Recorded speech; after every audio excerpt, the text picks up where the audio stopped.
Thanthi TV podcast powered by India's number 1 gold buying company Attica gold company. இந்த முறை சட்டக்கல்லூரி வளாகத்துக்குள்ள மாணவி கூட்டு பாலியல் வன்கொடுமைக்கு உள்ளாக்கப்பட்டிருக்காங்க. காலில் விழுந்து கெஞ்சியும் கொஞ்சம் கூட ஈவு இறக்கம் இல்லாம என்ன வன்கொடுமை செஞ்சாங்கன்னு மாணவி கொடுத்திருக்கக்கூடிய புகார்ல குறிப்பிடப்பட்டிருக்கு. கைது செய்யப்பட்ட முன்னாள் மாணவர் மோனோஜித் மிஸ்ரா திரிணாமுல் காங்கிரஸ் கட்சியோட மாணவர் அமைப்பான திரிணாமுல் சத்ரா பரிஷத்தோட தெற்கு கொல்கத்தா பகுதி பொதுச் செயலாளராக பதவி வகிப்பதா சொல்லப்படுது.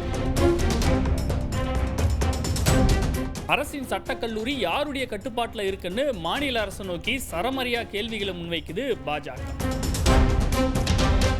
இதுக்கு மேல மம்தா பானர்ஜி முதலமைச்சரா நீடிக்க தகுதியை இழந்துட்டாங்க,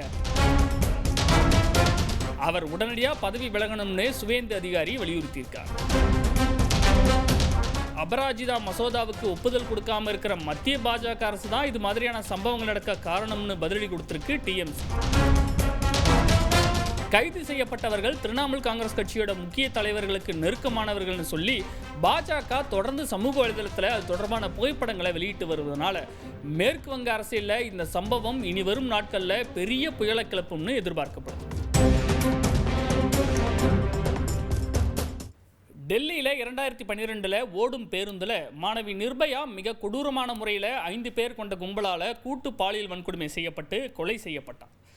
இந்தியாவில் பெண்களுக்கு எதிரான பாலியல் வன்கொடுமை சம்பவங்களுக்கு மிக கடுமையான சட்டங்களை கொண்டு வர அடித்தளமிட்டது நிர்பயா வழக்கு. 8 ஆண்டுகளுக்கு பிறகு இந்த வழக்கில் குற்றவாளிகள் 4 பேருக்கும் டெல்லி திகார் சிறையில் 2020ஆம் ஆண்டு தூக்கு தண்டனை நிறைவேற்றப்பட்டது. பெண்களுக்கு எதிரான பாலியல் வன்கொடுமை வழக்குகளில் பாரபட்சமே இல்லாமல் அதிகபட்ச தண்டனைகள் விதிக்கும் விதமாக புதிய குற்றவியல் சட்டங்கள் நாடு முழுவதும் கடந்த ஆண்டு ஜூலை 1 அமலுக்கு வந்தது.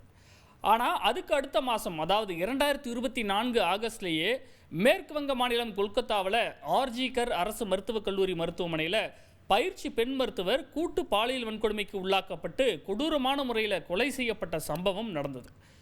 மேற்கு வங்கம் மட்டுமில்லாமல் நாடு முழுக்க பொதுமக்களிடையே கடும் கொந்தளிப்பை ஏற்படுத்துச்சு. இந்த சம்பவத்தை தொடர்ந்து கொல்கத்தாவில் போராட்டங்கள் தீவிரமடைஞ்சது. மேற்கு வங்க மாநிலம் முழுக்க பல்வேறு மருத்துவமனைகளில் மருத்துவ சேவைகள் 2 மாதங்களுக்கு மேலே முடங்கி போச்சு. வழக்கு விரைவாக நடந்து இந்த ஆண்டு ஜனவரி மாதம் ஆர்ஜிகர் மருத்துவக் கல்லூரி பயிற்சி பெண் மருத்துவர் கொலை வழக்கில் தீர்ப்பளிக்கப்பட்டது. குற்றவாளி சஞ்சய் ராய்க்கு ஆயுள் தண்டனை விதிக்கப்பட்டது. மருத்துவமனைக்குள்ள புகுந்தே பெண் மருத்துவர் பாலியல் வன்கொடுமை செய்யப்பட்டு கொல்லப்பட்ட சம்பவம் சட்டம் ஒழுங்கு சீர்கிட்டு போனதுக்கு ஒரு உதாரணம். அதனால் மம்தா பானர்ஜி பதவியை ராஜினாமா செய்யணும்னு மேற்கு வங்க அரசியலை புரட்டி போட்டது ஆர்ஜிகர் வழக்கு. இந்த நிலையில் இந்த சம்பவம் நடந்து 1 வருஷத்துக்குள்ளேயே அதே மேற்கு வங்க மாநிலத்தில் மற்றும் ஒரு கூட்டு பாலியல் வன்கொடுமை சம்பவம் நடந்திருப்பது பரபரப்பையும் அதிர்ச்சியையும் உண்டாக்கியிருக்கு. இந்த முறை சட்டக்கல்லூரி வளாகத்துக்குள்ள மாணவி கூட்டு பாலியல் வன்கொடுமைக்கு உள்ளாக்கப்பட்டிருக்காங்க. காலில் விழுந்து கெஞ்சியும் கொஞ்சம் கூட ஈவு இறக்கம் இல்லாமல் என்ன வன்கொடுமை செஞ்சாங்கன்னு மாணவி கொடுத்திருக்கக்கூடிய புகாரில் குறிப்பிடப்பட்டிருக்கு. ஜூன் 25ஆம் தேதி இரவு 7:30 மணியிலிருந்து 8:50 மணிக்குள்ள இந்த சம்பவம் நடந்ததா பாதிக்கப்பட்ட 24 வயது சட்டக்கல்லூரி மாணவி போலீஸில் கொடுத்த புகாரில் தெரிவிக்கப்பட்டிருக்கு. இந்த புகாரின் அடிப்படையில் கஸ்பா காவல் நிலையத்தில் குற்றம் சாட்டப்பட்ட 3 பேருக்கு எதிராக முதல் தகவல் அறிக்கை பதிவு செய்யப்பட்டிருக்கு. மோனோஜித் மிஸ்ரா வயது 30, பிரமித் முகோபாத்யாய் வயது 20, ஜைப் அகமது வயது 19 ஆகிய 3 பேர் தான் பாலியல் வன்கொடுமை சம்பவத்தில் ஈடுபட்டதா குற்றம் சாட்டப்பட்டிருக்கு. இந்த 3 பேரில் மோனோஜித் மிஸ்ரா முன்னாள் மாணவர், மற்ற 2 பேரும் இப்போ படிச்சுக்கிட்டு இருக்கக்கூடியவங்க. கைது செய்யப்பட்ட 3 பேரிடமிருந்தும் மொபைல் ஃபோன்கள் பறிமுதல் செய்யப்பட்டிருக்கு. கைது செய்யப்பட்ட 3 பேரையும் அலிப்பூர் நீதிமன்றத்தில் ஆஜர்படுத்திய காவல்துறை 14 நாட்கள் காவலில் எடுத்து விசாரிக்க அனுமதி கேட்டாங்க. ஆனால் ஜூலை 1 வரைக்கும் மட்டுமே நீதிமன்றம் அனுமதி கொடுத்திருக்கு. சம்பவம் நடந்ததாக சொல்லப்படக்கூடிய கார்டு ரூமுக்கு போலீஸ் சீல் வச்சிருக்கு. பாதிக்கப்பட்ட மாணவிக்கு கொல்கத்தா தேசிய மருத்துவக் கல்லூரி மருத்துவமனையில் மருத்துவ பரிசோதனை நடத்தப்பட்டது. சாட்சிகளோட வாக்குமூலங்களும் பதிவு செய்யப்பட்டிருக்கு. சம்பவ இடத்துல ஆய்வு மேற்கொள்ளப்பட்டு தடயங்கள் சேகரிக்கப்பட்டிருப்பதாக காவல்துறை விளக்கம் கொடுத்திருக்கு. இருந்தாலும் மேற்கு வங்க அரசியலில் இந்த சம்பவம் புயலை கிளப்பியிருக்கு. காரணம், கைது செய்யப்பட்ட முன்னாள் மாணவர் மோனோஜித் மிஸ்ரா திரிணாமுல் காங்கிரஸ் கட்சியோட மாணவர் அமைப்பான திரிணாமுல் சத்ரா பரிஷத்தோட தெற்கு கொல்கத்தா பகுதி பொதுச் செயலாளராக பதவி வகிப்பதா சொல்லப்படுது. தன்னை திருமணம் செஞ்சுக்கணும் அப்படின்னு பல ஆண்டுகளாகவே தொந்தரவு செய்து வந்ததாகவும் அதுக்கு தான் மறுத்ததால தான் பாலியல் வன்கொடுமை செய்ததாகவும் பாதிக்கப்பட்ட பெண் புகாரில் சுட்டி காட்டியிருக்காங்க. தனக்கு பாய் ஃப்ரெண்ட் இருக்கிறதா சொல்லி அழுது கெஞ்சியும் விடலை, மிரட்டுறதுக்காக செல்ஃபோனில் வீடியோவும் எடுத்து வச்சுருக்காங்க. பதட்டத்தில் தனக்கு பேனிக் அட்டாக் வந்து மூச்சு திணறல் ஏற்பட்டதாகவும் கடைசியில் மருத்துவமனைக்கு கூட்டிகிட்டு போங்கன்னு கதறியதா மாணவி சொல்லியிருக்கும் வாக்கு மூலம் உலுக்கி எடுக்குது. இந்த சம்பவம் மூலமாக மேற்கு வங்கத்தில் சட்டம் ஒழுங்கு சீர்கெட்டு போச்சு. மம்தா பானர்ஜி இந்த முறை ராஜினாமா செய்தே ஆகணும்னு மறுபடியும் எதிர்க்கட்சிகள் ஆளும் கட்சிக்கு கண்டனம் தெரிவித்து கடுமையான எதிர்ப்பை தெரிவிச்சுக்கிட்டு இருக்கு. முன்னாள் மாணவர் ஒருவர் கல்லூரிக்குள்ள சுதந்திரமாக நடமாடக்கூடிய அளவுக்கு அனுமதி கொடுத்தது யார்? தற்போது படிக்கும் மாணவியை டிஎம்சிபி தொழிற்சங்க அறைக்கு வர சொல்லும் அளவுக்கு அதிகாரம் எப்படி அவருக்கு கிடைச்சது? அரசின் சட்டக்கல்லூரி யாருடைய கட்டுப்பாட்டில் இருக்குன்னு மாநில அரசு நோக்கி சரமரியா கேள்விகளை முன்வைக்குது பாஜக. மேற்கு வங்கத்தில் கல்லூரி மாணவிகளுக்கு கூட பாதுகாப்பு இல்லைன்னு மாநில பாஜக தலைவர் சுகந்தா மஜும்தான் குற்றம் சாட்டியிருக்கார். ஆர்ஜிகர் மருத்துவக் கல்லூரி மாணவி பாலியல் வன்புணர்வு செய்யப்பட்டு கொலை நடந்து 1 வருடம் கூட ஆகலை, அதுக்குள்ள மறுபடியும் ஒரு கூட்டு பாலியல் வன்கொடுமை சம்பவம். மேற்கு வங்கத்தில் கல்லூரி மாணவிகளுக்கு பாதுகாப்பு இல்லை அப்படிங்கிறத காட்டுவதா அவர் விமர்சிச்சிருக்கார். காவல்துறை முதலமைச்சர் வசம் இருந்தும் கூட இது போன்ற சீரழிவுகள் தொடர்ந்து நடந்து வருவது சட்டம் ஒழுங்கை சீர்குலைச்சிருக்கு.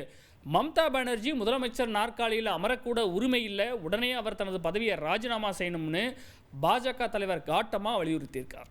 இந்த விவகாரத்தில் ஆளும் திரிணாமுல் காங்கிரஸ் கட்சியை கடுமையாக விமர்சிச்சிருக்கக்கூடிய பாஜக எம்பி கல்யாண் பானர்ஜி சட்டக்கல்லூரி பாலியல் வன்கொடுமை சம்பவம் மூலம் மேற்கு வங்கத்துக்கு தலைகுனிவு ஏற்பட்டிருப்பதாக குறிப்பிட்டிருக்கார். அரசு கல்லூரியில் சம்பவம் நடந்திருக்கிறதுனால இதுக்கு அரசு தான் முழு பொறுப்பேற்கணும்னு அவர் ஆதங்கத்தை குட்டியிருக்கார். சட்டக்கல்லூரி வளாகத்தில் மாணவி பாலியல் வன்கொடுமை செய்யப்பட்டதுக்கு போலீசார் தான் காரணம்னு பாஜக மூத்த தலைவரும் மேற்கு வங்க சட்டப்பேரவை எதிர்க்கட்சி தலைவருமான சுவேந்து அதிகாரி குற்றம் சாட்டியிருக்கார். ஒட்டுமொத்த மாநிலமும் கடும் கொந்தளிப்பில் இருக்கு. போலீசார் என்ன செஞ்சிட்டு இருக்காங்க? இதுக்கு மேல மம்தா பானர்ஜி முதலமைச்சராக நீடிக்க தகுதியை இழந்துட்டாங்க, அவர் உடனடியாக பதவி விலகணும்னு சுவேந்து அதிகாரி வலியுறுத்தியிருக்கார். ஆளும் திரிணாமுல் காங்கிரஸ் கட்சியும் சட்டக்கல்லூரி பாலியல் வன்கொடுமை சம்பவத்தை கண்டிச்சிருக்கு. சம்பவம் நடந்த 24 மணி நேரத்துக்குள்ள கைது நடவடிக்கையை காவல்துறை மேற்கொண்டிருப்பதாகவும் கடுமையான தண்டனை பெற்று தரப்படும்னு உறுதியளிச்சிருக்கு. கைது செய்யப்பட்ட மிஸ்ராவோட சமூக வலைதள கணக்கில் கல்லூரியின் முன்னாள் மாணவர் தலைவர்னு குறிப்பிடப்பட்டிருக்கு. ஆனால் கடந்த காலங்களில் அவர் மாணவர் அமைப்பில் உறுப்பினராக இருந்திருக்க வாய்ப்பு இருக்கு. இப்போ முக்கிய பொறுப்பு எதுலையுமே இல்லைன்னு டிஎம்சிபியோட மாநில தலைவர் ட்ரினான்கூர் பட்டாச்சார்ஜி மறுப்பு தெரிவிச்சிருக்கார். சட்டம் ஒழுங்கு சீர்குலைஞ்சிடுச்சுன்னு ஆளும் திரிணாமுல் காங்கிரஸ் மேலே பாஜக உள்ளிட்ட மற்ற கட்சிகள் பழி சுமத்த பதிலுக்கு அபராஜிதா மசோதாவுக்கு ஒப்புதல் கொடுக்காம இருக்கிற மத்திய பாஜக அரசு தான் இது மாதிரியான சம்பவங்கள் நடக்க காரணம்னு பதிலடி கொடுத்திருக்கு டிஎம்சி. பாலியல் குற்றங்களுக்கு எதிராக விரைவான விசாரணையும் கடுமையான தண்டனையும் அமல்படுத்தத்தான் மாநில அரசு அபராஜிதா பாலியல் வன்கொடுமை தடுப்பு மசோதாவை கொண்டு வந்தது. ஆனால் அதை மத்திய அரசு அமல்படுத்த சிறு துரும்ப கூட கிள்ளி போடலை. இப்போ நடந்த இந்த சம்பவம் கூட அபராஜிதா பாலியல் வன்கொடுமை தடுப்பு மசோதாவை கூடிய சீக்கிரம் அமல்படுத்த வேண்டியதனோட அவசியத்தை உணர்த்துதுன்னு திரிணாமுல் காங்கிரஸ் வாதங்களை முன்வைக்குது. இந்த சம்பவத்துக்கு கண்டனம் தெரிவிச்சிருக்கக்கூடிய தேசிய பெண்கள் ஆணையம் கொல்கத்தா போலீஸ் கமிஷனர் மனோஜ் வர்மா 3 நாட்களுக்குள்ள அறிக்கை தாக்கல் செய்யவும் உத்தரவிட்டிருக்கு. ஆர்ஜிகர் சம்பவத்தில் மருத்துவமனைக்கு சம்பந்தமே இல்லாத சிவிக் வாலண்டியர் மருத்துவமனைக்குள்ள புகுந்து பயிற்சி மருத்துவரை பாலியல் வன்கொடுமைக்கு உள்ளாக்கி கொலை நடந்தது. இப்போ சட்டக்கல்லூரி மாணவி வழக்கில் படித்து முடித்த முன்னாள் மாணவர் குற்ற செயலை அரங்கேற்றி இருப்பது மேற்கு வங்கத்தில் கல்வி நிறுவனங்கள் மருத்துவமனைகள் போன்ற அரசின் கட்டுப்பாட்டில் இருக்கக்கூடிய இடங்கள்லேயே பாதுகாப்பை கேள்விக்குறியாக்கியிருக்கு. கைது செய்யப்பட்டவர்கள் திரிணாமுல் காங்கிரஸ் கட்சியோட முக்கிய தலைவர்களுக்கு நெருக்கமானவர்கள்னு சொல்லி பாஜக தொடர்ந்து சமூக வலைதளத்தில் அது தொடர்பான புகைப்படங்களை வெளியிட்டு வருவதனால மேற்கு வங்க அரசியலில் இந்த சம்பவம் இனி வரும் நாட்களில் பெரிய புயலை கிளப்பும்னு எதிர்பார்க்கப்படுது. Tandi TV Podcast, powered by India's #1 gold buying company, Attica Gold Company.